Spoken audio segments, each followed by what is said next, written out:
ধুর ব্যাং, চারিদিকে শুধু খালি কার্টুনেই ভর্তি। কি বাবু মশাই, কি করছেন? এই তো রে অ্যানিমেশন দেখছি। তুই আবার কবে থেকে অ্যানিমে দেখা শুরু করলি?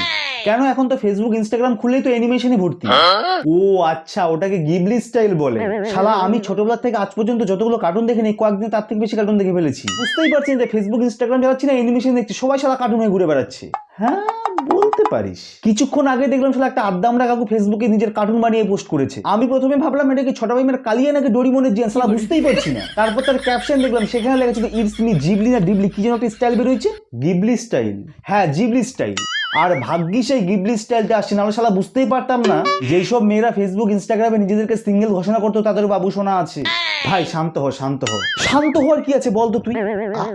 সোশ্যাল মিডিয়াতে যদি কোনো ট্রেন্ড আসে, মানুষ এমন ভাবে হাত ধুয়ে পড়ে, এর থেকে মনে যারা পলিসি বেঁচে তারা ভালো। অনেকেই তো চ্যাট জিপিটিকে সেটাই জানে না, বলতেছে গুগলে এমন একটা নতুন জিনিস এসে মানুষের কার্টুন বানিয়ে দিচ্ছে।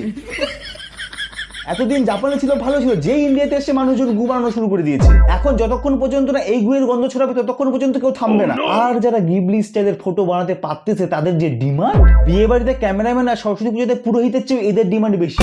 আমি মোদিজিকে একটা কথাই বলতে চাই, আপনি যে বলেন মেরা দেশ বদল রাহা হ্যায়, মেরা দেশ আগে বাড় রাহা হ্যায়, বিশ্বাস করুন কেউ আগে আসছে না। আপনার দেশের জনতা এখন কার্টুন হয়ে ঘুরে বেড়াচ্ছে।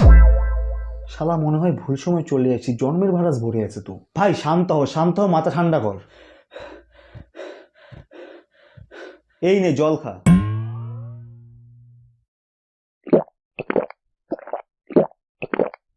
ভাই একটা কথা বলবো?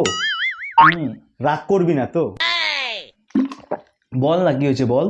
আমাকে একটা গিফট লিস্টের ফটো বানিয়ে দিবি? কেন রে? ফেসবুকে পোস্ট করব। তুই তো অলরেডি একটা কার্টুন, তুই আবার কি কার্টুন বানাবি? তুই আমাকে কার্টুন বললি? হ্যাঁ কেন, কষ্ট হলো? তোর এক্স যখন তোকে ছেড়ে গিয়েছিল, তারপর তুই যখন ওকে হোয়াটসঅ্যাপে এসএমএস এ গল্প লিখে পাঠাতিস, তখন ওই তোকে কার্টুনই ভাবতো।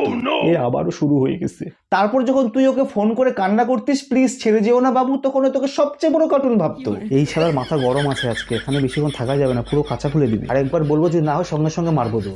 তারপর যখন তুই ফেসবুকে আর হোয়াটসঅ্যাপে স্যাড স্যাড স্টোরি দেওয়া শুরু করেছিলিস, তখন তোকে সবাই কার্টুন ভাবতো। ভাই তোর চ্যাট জিপিটিটা খুলে দিত, আমার চ্যাট জিপিটিতে কার্টুন।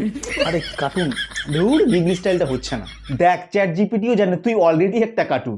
আর তুই কি ভাবছিস যে গিবলি স্টাইল তুই খুব কিউট লাগবি, সেখানে তুই হারামি লাগবি। আবার তোর থেকেও বেশি কিছু খাড় খাওয়া মাল আছে যারা এআই দিয়ে গার্লফ্রেন্ড মানে গিবলি স্টাইল ছবি পোস্ট করতে, ভাবতে যে কিছু বুঝতেই পারবো না। আর যেই আসাতে তুই ফেসবুকে গিবলি স্টাইলের ছবি পোস্ট করতে যাচ্ছিস, যে মেয়েরা তোকে এসএমএস করবে, তোকে একটা ছেলেও এসএমএস করবে না। আর থাকা যাবে না, নাহলে আর কি কিভাবে যে অপমান করবে স্বয়ং ভগবানই জানে। ভাই তুই থাক, আমার বাড়ি থেকে ফোন করছে, আমাকে বাড়ি যেতে হবে। আর তোমাদেরকে বলছি, তোমাদের যেসব বন্ধুরা গিবলি স্টাইলে ফটো বানিয়েছে তাদেরকে এই ভিডিওটা শেয়ার করো। তাদের গিবলি স্টাইল দেখে মানুষ কেমন ফ্রাস্ট্রেটেড হয়ে গেছে। আর তোমাদের যদি এই ভিডিওটা ভালো লেগে থাকে অবশ্যই লাইক করো, তোমাদের মতবাদ কমেন্ট করে জানাও, আর চ্যানেলটাকে অবশ্যই সাবস্ক্রাইব করো। দেখা হচ্ছে পরের ভিডিওতে। 30 টাকা 30 টাকা 30 বলেন কি?